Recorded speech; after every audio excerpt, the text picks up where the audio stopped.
And now, from the CFTK-TV studios, this is Open Connection with your host, Robert Pictou.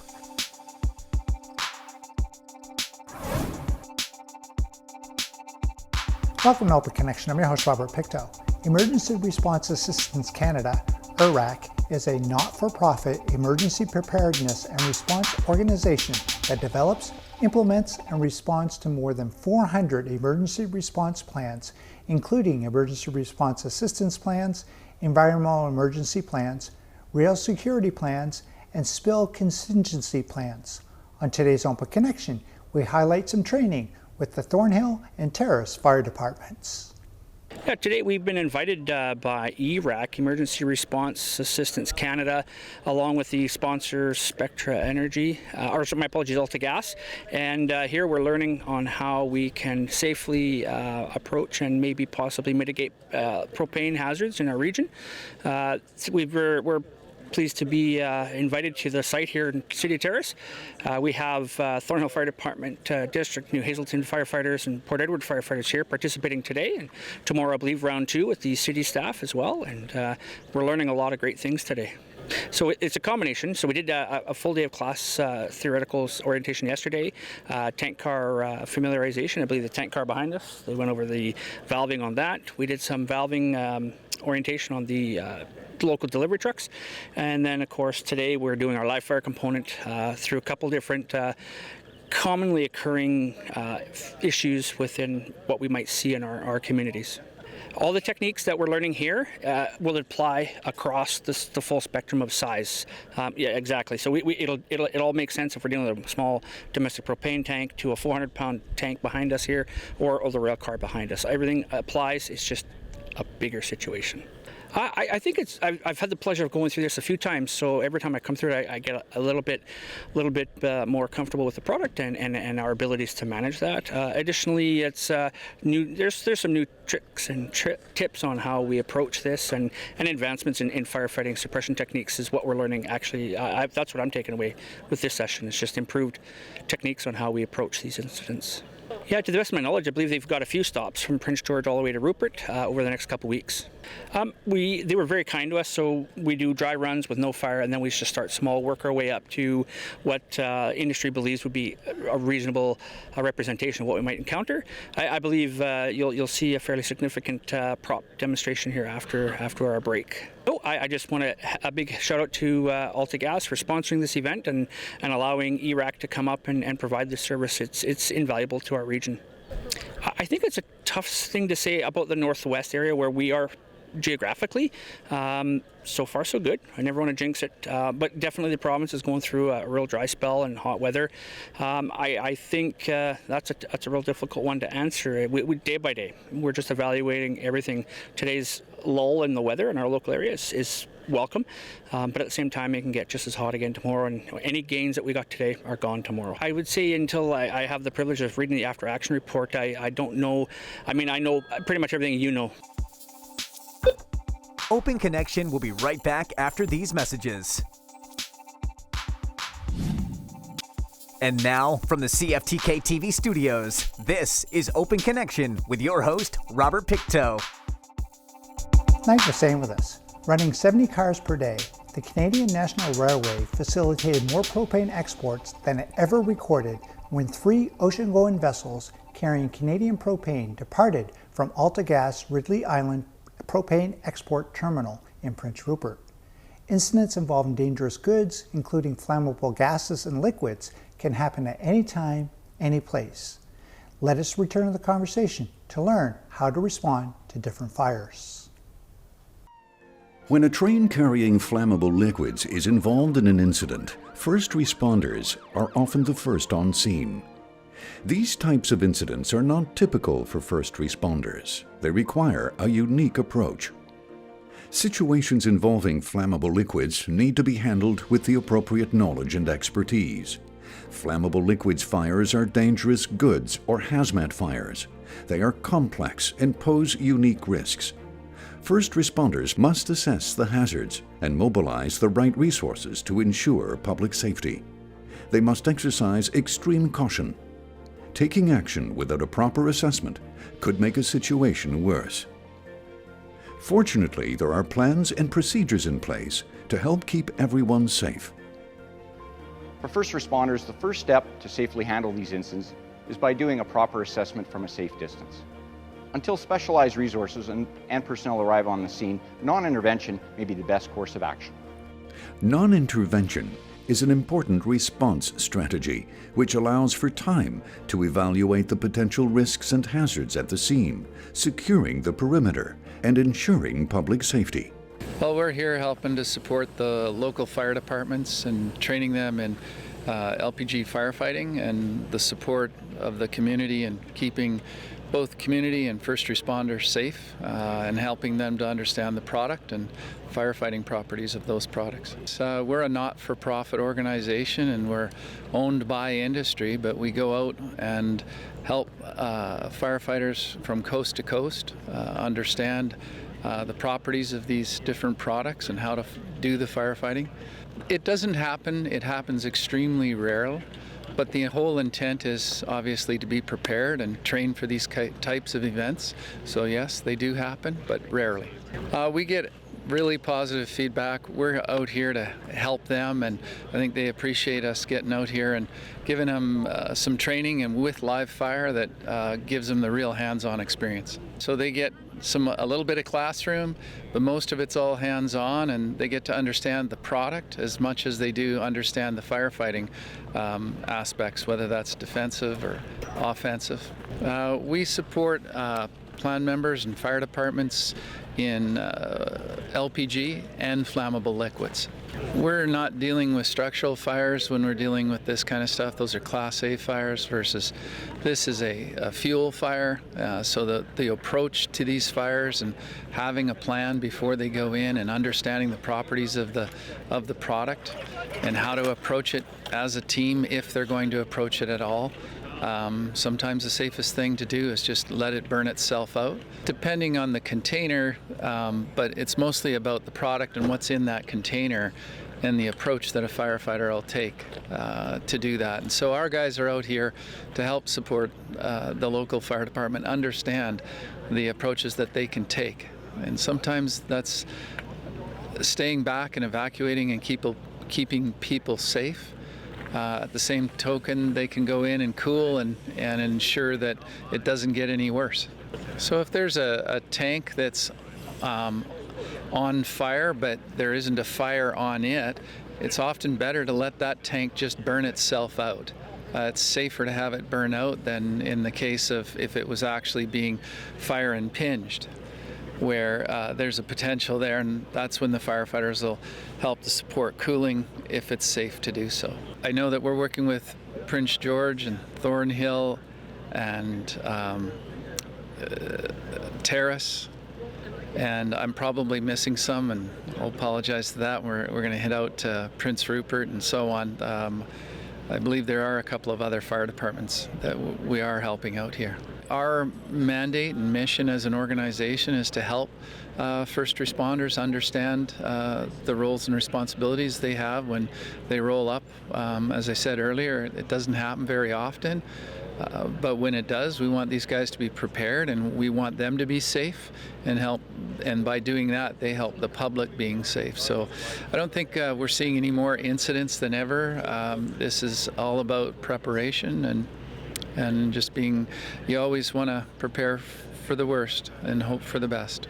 Well, this has been really informative. It's good to see these fire departments out gaining some new skills, and for us watching them put out this big flame. It's pretty interesting stuff. So obviously there are a lot of people up and down the rail corridor who are concerned about rail safety, and of course our fire departments represent the very best of our communities. These are folks, many of them volunteers, who dedicate their spare time to protecting their neighbors, and today we saw them in action. So that's always a good day. Sure. So what we're seeing today is a voluntary, proactive approach by industry to train firefighters throughout the region to respond to propane fires. And that's really important. But there's also a larger picture here, which is the role of the federal regulator in protecting people in the Northwest who live along the rail corridor. And we've seen some really concerning reports come out of Ottawa from the Auditor General, from the Environment Commissioner, that point towards the fact that our regulations are not really up to snuff when it comes to rail safety and enforcement and compliance monitoring for our rail safety system.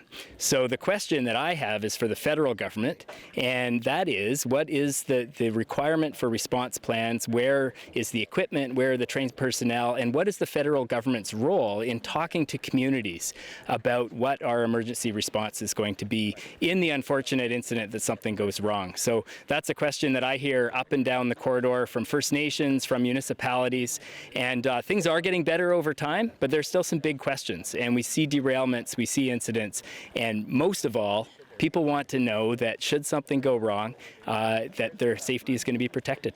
Yeah, that was a big flame, and it's super hot, and you sure appreciate how hot those firefighters must be inside their turnout gear.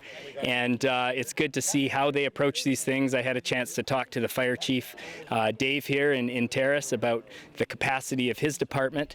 And some communities are quite prepared for these things. Other smaller communities have less equipment, less training, and we want to make sure that every community, no matter what size, is protected from potential rail incidents. So where are the resources that are required to respond to emergencies? Where are the trained people? Where's the equipment? And what's the response time? I asked the Minister of Transport whether there was a maximum response time for rail disasters in Canada, and there clearly isn't. So we need more than voluntary efforts. We need clear federal regulations that are up to the task of protecting communities, and we need a federal government that is serious about enforcing those rules. So we're going to keep asking those questions on behalf of communities. I really appreciate what happened here today. All of these training initiatives are really important, but at the same time, we need a consistent approach, and we need to make sure that the concerns of mayors and First Nations up and down the line are being answered. Well, the railroad has been it's been a big part of our history. It's a big part of our economy. Most people I talk to want to see goods moving safely through our corridor. Being responsible about that means that every community, no matter what size, is protected, that we're minimizing the chance of emergencies and incidents, and in the unfortunate case that something does happen, that we have the response capacity to protect human lives and protect our communities. And I think that's possible. It's a positive vision that we can have for our region, and the federal government needs to be stepping up. They're not doing enough. Open Connection will be right back after these messages. And now, from the CFTK-TV studios, this is Open Connection with your host, Robert Pictou. Welcome back to Open Connection. AltaGas Ridley Island Propane Export Terminal is Canada's first propane export facility located approximately 10 kilometers south of Prince Rupert.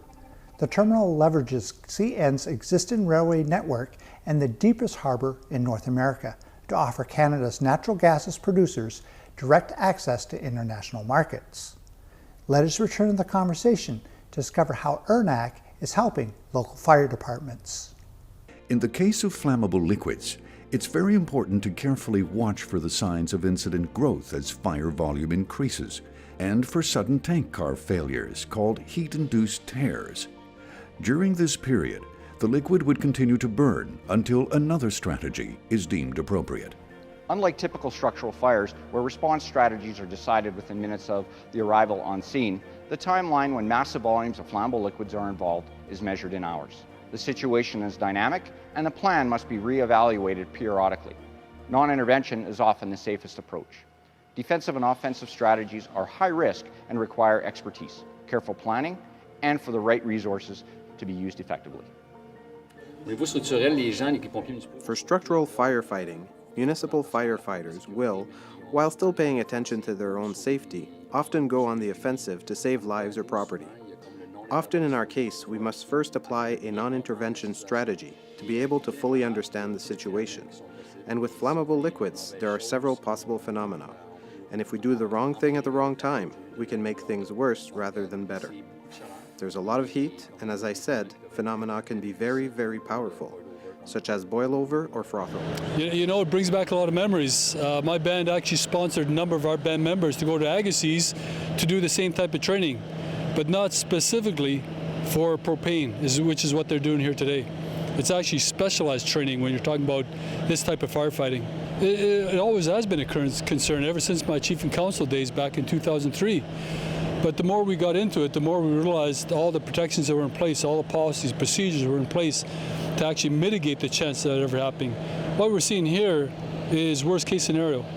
And this training is actually needed, not only in Terrace, but in different parts of BC. So it's nice to see companies like Superior Propane and CN and AltaGas actually footing the bill for this type of training. This should be happening all across BC. We should get this kind of training because we know the volunteer fire departments and the paid fire departments get paid to fight fires. But the volunteers are a different matter. I mean, they probably have jobs. You know, volunteering for a firefighter is a side job. They do it for the love of the community, to protect their community. So I think the idea here is to train the core group of firefighters, and they in turn go back and train the volunteers who aren't here today. So it's definitely needed, and I hope this becomes a regular thing. More surprising was some of the measures that the experts were talking about. The idea wasn't to put the fire out. The idea was to get close enough to turn off the valve because there's two risks here. There's a fire, of course, but also the propane. If that starts leaking and it's not on fire, then you've got a number of different circumstances you have to think about because propane is heavier than air. It actually sinks to the lowest level of your geography. So it's actually quite interesting in the 15 minutes that I had discussion with that actually enlightened me as well. We did this training in Agassiz in 30-degree weather. And us up here are not used to that kind of weather, and we're out in that full gear, and we're getting close to fires. That was hot. But what these guys are doing here, I could feel that heat standing, 60 feet away, 80 feet away? That was hot. So I can only imagine how closer you get to the fire, the hotter it got. So these guys probably lost a few pounds today. The bigger communities, of course, have got the bigger bases to sustain a full operation in terms of firefighting. But the smaller communities, especially in our rural BC here, they don't have that capacity. I mean, look at some of the problems we have with volunteers in a community like mine. It's a great idea, but they're out actually having jobs that they have to attend to. So it's kind of a struggle for the smaller communities to come up with a full force for firefighting. And I think we're going to see more and more of that problem crop up around BC as the summer wears on. Well, we've got a number of things to consider as well, right? If it's man-made or if it's nature, like lightning strikes. But the one issue I'm getting asked about all across BC so far is why are we not utilizing all of BC resources? There's a private sector that has a number of firefighting capabilities, and they're never called upon. And so far, I can't get anybody to answer that question. Why are we not utilizing all the resources? I mean, if forest fires are going to become a thing of the future, doesn't it make sense just to utilize everything that we have at our disposal? So I'll be exploring this even further as we go along this year. That even include the military? Well, the military is part of the public service, right? And they call in firefighters from their provinces. But the private sector here, when we're talking about this, we're talking about any private sector organization that has a capability to pump water out. You know, they've got equipment, they've got pump trucks, they've got modular buildings that they can pick up at a moment's notice and move to any part of BC for temporary housing. It just seems to be something that's missing in the equation of what everybody's talking about in terms of what our future will look like. Open Connection will be right back after these messages. And now, from the CFTK-TV studios, this is Open Connection with your host, Robert Pictou. Viscosity is a measure of a fluid's resistance to flow. It describes the internal friction of a moving fluid. In this final segment of Open Connection, we discover how viscosity affects fire. Flammable liquids have varying properties that you need to be aware of. Gasoline, diesel, ethanol, crude oil, and bitumen are all flammable, but they behave differently under spill and fire conditions. The property known as viscosity gives an indication of how fast a liquid will spread at the scene of an incident. A substance's density indicates if a product will sink or float when mixed with water. This is important when dealing with incidents occurring near bodies of water. The flash point is an indication of how easily a flammable liquid can ignite. Flammable liquids have varying flash points. Some will ignite easily under a wide range of conditions. In the case of crude oil, it's a mixture of both flammable liquids and gases. Its flash point is variable, which makes it even more dangerous when spilled or on fire. In addition, flammable liquids fires will generate different types of smoke. For example, diesel will generate a thick black smoke, while ethanol may show little or no smoke. You also have to consider toxicity, or how harmful a substance is to health. Flammable liquids will emit toxic gases, whether spilled or under fire conditions. In the case of crude oil, hydrogen sulfide and benzene are examples of gases causing major concerns. Well, when I did the Agassiz training, you know, it was hot, the equipment was heavy, you're carrying tanks. They actually teach you how to do some really manual jobs while decked out in all this gear.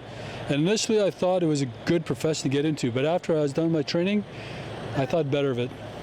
It's really specialized, and what these guys do is actually quite dangerous. And I just didn't think that I had, you know, the concentration to actually remember everything. Because at the end of the day, what these guys are trying to do is go in there and put out a fire, and they're also trying to make it home. So the rules that are put in place are mainly to protect public, but also to protect themselves. And in that instance, I thought this is not the job for me. It sounds like a great, glamorous, glorious job, but these guys are serious professionals, and they take it seriously, and they should. Terrace is actually going to be an economic driver for BC for years to come, just because of the LNG, just because of some of the activities proposed for Terrace. That's going to benefit all British Columbians. It's going to benefit the coffers of the BC government, the coffers of the federal government. And we're talking about a rail line here that's actually federally managed. It's under federal jurisdiction. I mean, I just think there's a role to play for the provincial and federal governments here to help out the communities and help out the private sector in terms of ensuring our safety. There is a role here for the governments to play here, because at the end of the day, these operations are actually benefiting all of us. If this turns into a recurring event, I think First Nations will be really eager to join in. I mean, just about every First Nation has some type of firefighting capabilities in their own communities. And if you're a community like mine, we use a lot of propane as well. And you know, with fires being ever more increasing especially in the rural areas, I think every community, whether you're Aboriginal or not, is going to have an interest in this. So if this does actually become a recurring event, I'm sure First Nations would love to send their support as well as their firefighters to this kind of training. I think it benefits all communities if we can open it up to more people. Well, you think about it, it's not just what you saw right there, right? It wasn't just them coming out to put out a fire or turn off a valve. They actually spent a lot of time in the classroom as well going over theory before they came out here. And this is what we found out in our firefighting training at Agassiz.